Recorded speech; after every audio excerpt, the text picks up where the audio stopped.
Bonjour à tous, j'espère que vous allez bien. On se retrouve aujourd'hui pour une nouvelle mise au point générale du marché pour voir ce qu'il nous a fait cette semaine. Allez, c'est parti. Comme vous l'avez vu dans le titre de la vidéo, on a de nouveaux signaux baissiers qui se confirment cette semaine. À commencer par le Bitcoin qui nous casse ici les 0.32 de toute la hausse depuis son plus bas de bear market de 2018 et qui nous valide en plus de ça un M de retournement baissier juste ici. Comme vous le savez, une fois qu'on casse les 0.382 de Fibonacci, on a de très grandes probabilités de revenir dans la zone de rechargement d'achat qui se trouve ici dans la zone bleue. Ça nous donnerait alors un Bitcoin qui irait entre les 28 000 $ et les 17 000 $.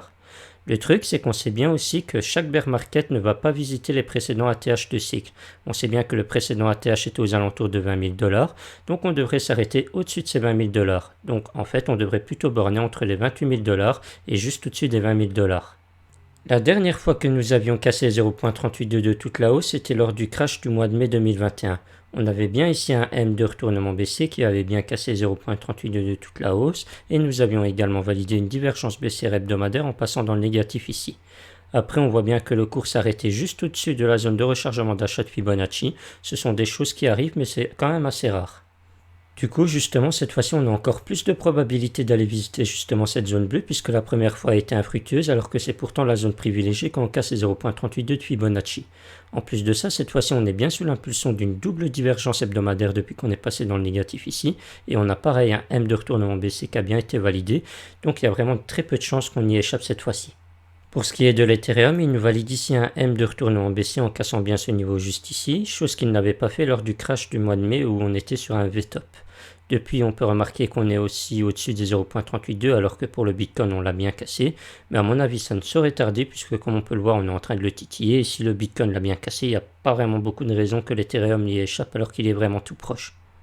Si ça se valide bien, alors ça sera très probablement un retour dans la zone de rechargement d'achat de Fibonacci qui se trouve entre les 1900 $ et les 1100 $.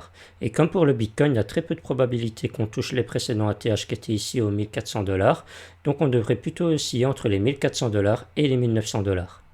Pour ce qui est du graphique de la capitalisation totale des crypto-monnaies, on peut remarquer qu'actuellement on est bien en train de potentiellement valider ici un M de retournement baissier si on clôturait bien la semaine en dessous de cette mèche juste ici. Donc on aurait bien une structure de retournement baissière, mais on est toujours au-dessus des 0.32 de Fibonacci comme pour l'Ethereum. Malgré tout, on est en train de le titiller et comme je vous avais dit, il y a très peu de probabilité qu'on ne le casse pas puisqu'on est vraiment tout proche et que le Bitcoin lui l'a déjà bien cassé. Si c'est le cas, alors ça sera pareil que pour tout le reste, un retour dans la zone de rechargement d'achat de Fibonacci juste ici. Donc on pourrait s'attendre vraiment à un gros mouvement baissier qui pourrait suivre. Pour ceux qui ont suivi le short du FTM donné sur le Discord, d'abord félicitations à vous, vous êtes en positif sur votre short. Pour l'instant, laissez bien votre stop loss juste au-dessus du précédent ATH qui se trouve ici. Et pour ce qui est du take profit, il y a deux solutions pour vous. Soit vous placez ici un Fibonacci sur le précédent mouvement haussier et vous prenez alors profit sur les 0.618 de Fibonacci. Soit vous prenez votre Fibonacci, vous le placez du plus bas trouvé jusqu'à son ATH actuel et vous prenez vos profits au 0.618 qui se trouve ici aux alentours de 1,33 $. Si nous sommes bien baissiers comme dit depuis le début de la vidéo, nous devrions plutôt toucher celui qui est le plus bas avant de repartir plus haut. Mais là, c'est vous qui choisissez votre take profit selon votre gestion du risque. Pour ceux qui ont suivi le short du Discord sur l'Atom, pareil, félicitations à vous, nous sommes déjà en positif. Pour ce qui est de la suite du trade, vous avez votre stop loss que vous laissez toujours au-dessus du précédent ATH et pour ce qui est de votre take profit, vous avez deux solutions. Soit vous placez votre Fibonacci sur le précédent mouvement aussi juste ici et vous prenez alors profit sur les 0.618 de Fibonacci. Soit vous prenez votre Fibonacci, vous le placez du plus bas trouvé actuel jusqu'à son ATH et vous prenez alors profit sur les 0.618 qui se trouve ici aux alentours de 17,78.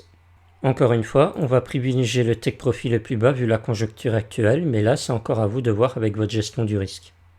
Voilà, cette vidéo touche à sa fin, j'espère qu'elle vous aura plu. N'hésitez pas à me donner votre avis en commentaire ou à venir m'en parler directement sur Discord si le cœur vous en dit. Ça vous permettra en bonus d'être toujours à jour sur les dernières données que j'ai à vous partager. Si ça vous intéresse, le lien se trouvera dans la description et en commentaire épinglé. Sur ce, je vous laisse, passez un excellent dimanche et moi je vous dis à plus tard.